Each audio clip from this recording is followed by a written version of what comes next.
1, 2, 3. All my friends trust me. All my friends trust me. All my friends trust me. I stole Jimmy's chocolate bar and fed it to his dog. That's probably what you're saying right now, even though you know you did it. But I'm gonna tell you right now that your friends probably don't trust you as much as you think you do. Under certain contexts.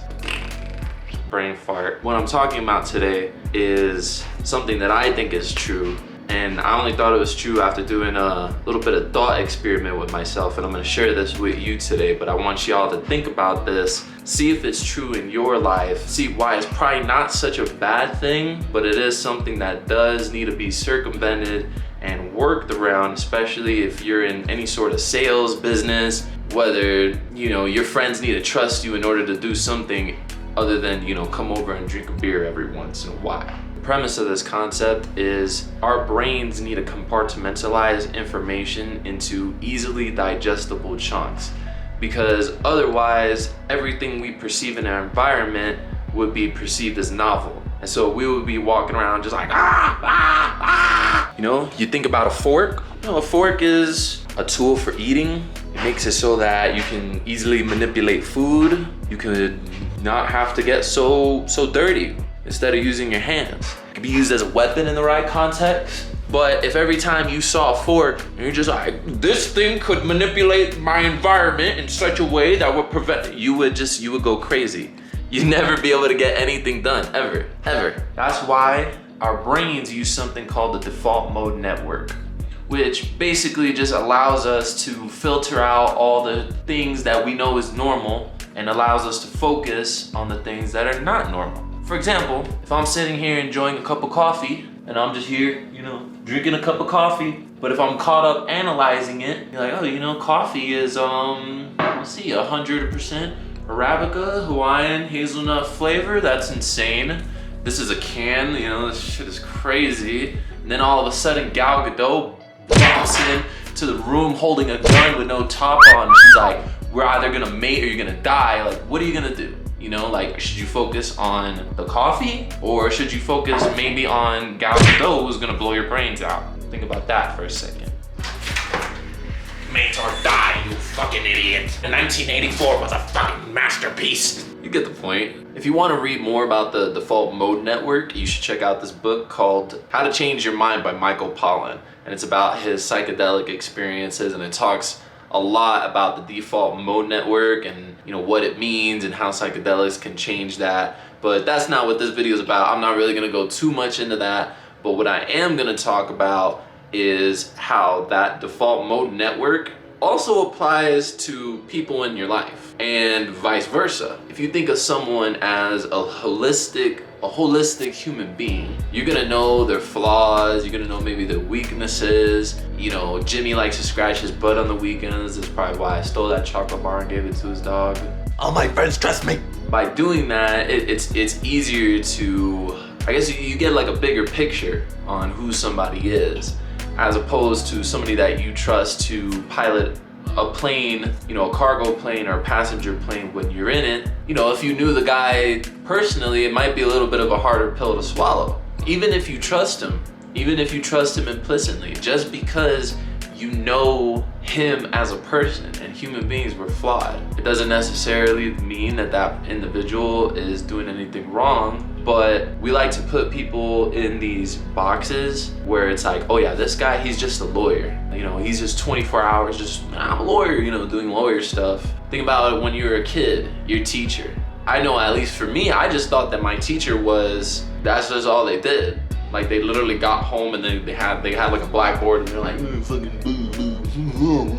That's what I thought my teachers was doing. I didn't know if they probably had a gambling problem. If they did, I probably wouldn't have paid attention as much. I didn't pay attention that much anyway. Probably why I do a lot of videos, now on YouTube instead of working on rocket science. But you get the picture of it. And so, from my perspective, as somebody who does real estate, it's like, how do I get people to see past the fact that my butthole itches sometimes? This is pretty difficult. That's a difficult question.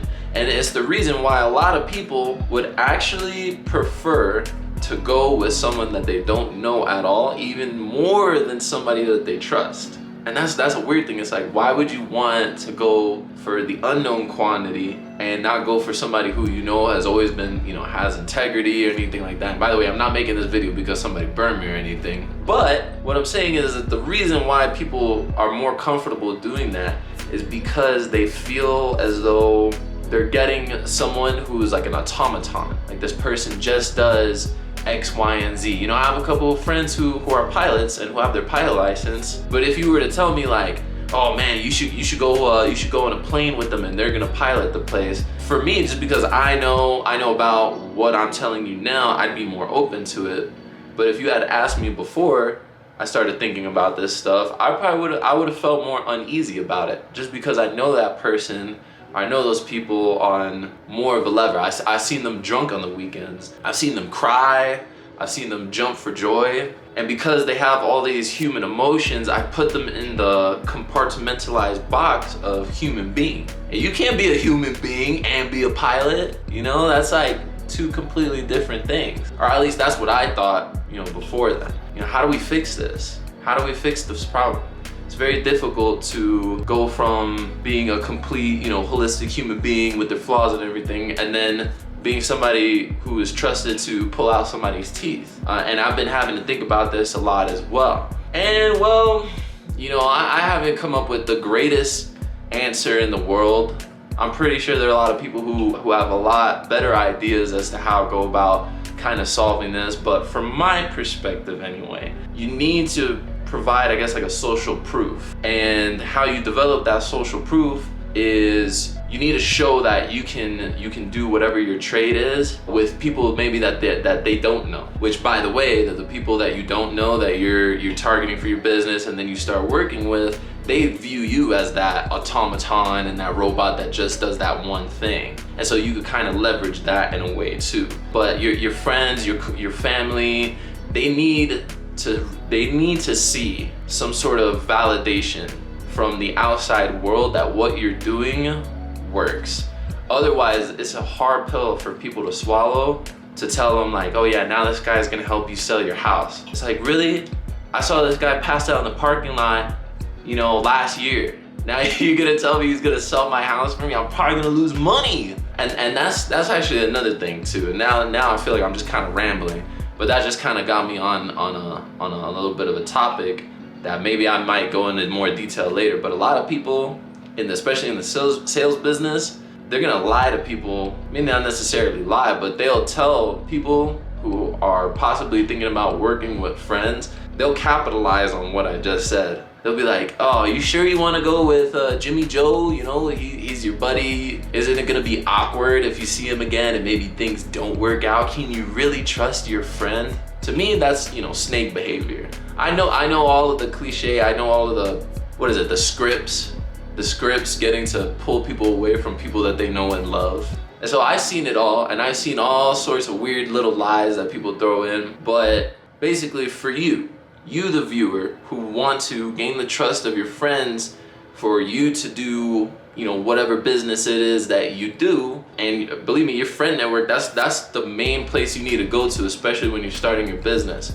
And so the main thing you need to do is you need to start to develop that social proof. So it's like, in order to get business from your friends, you almost need to get business from the outside. But then in order to get business from the outside, then you need to somehow, it's a weird loop around, and you just kind of have to figure it out for your own situation. Anyway, that's the video. It's not the greatest, most, you know, crazy epiphany having video, but it is something that I was thinking about the other day.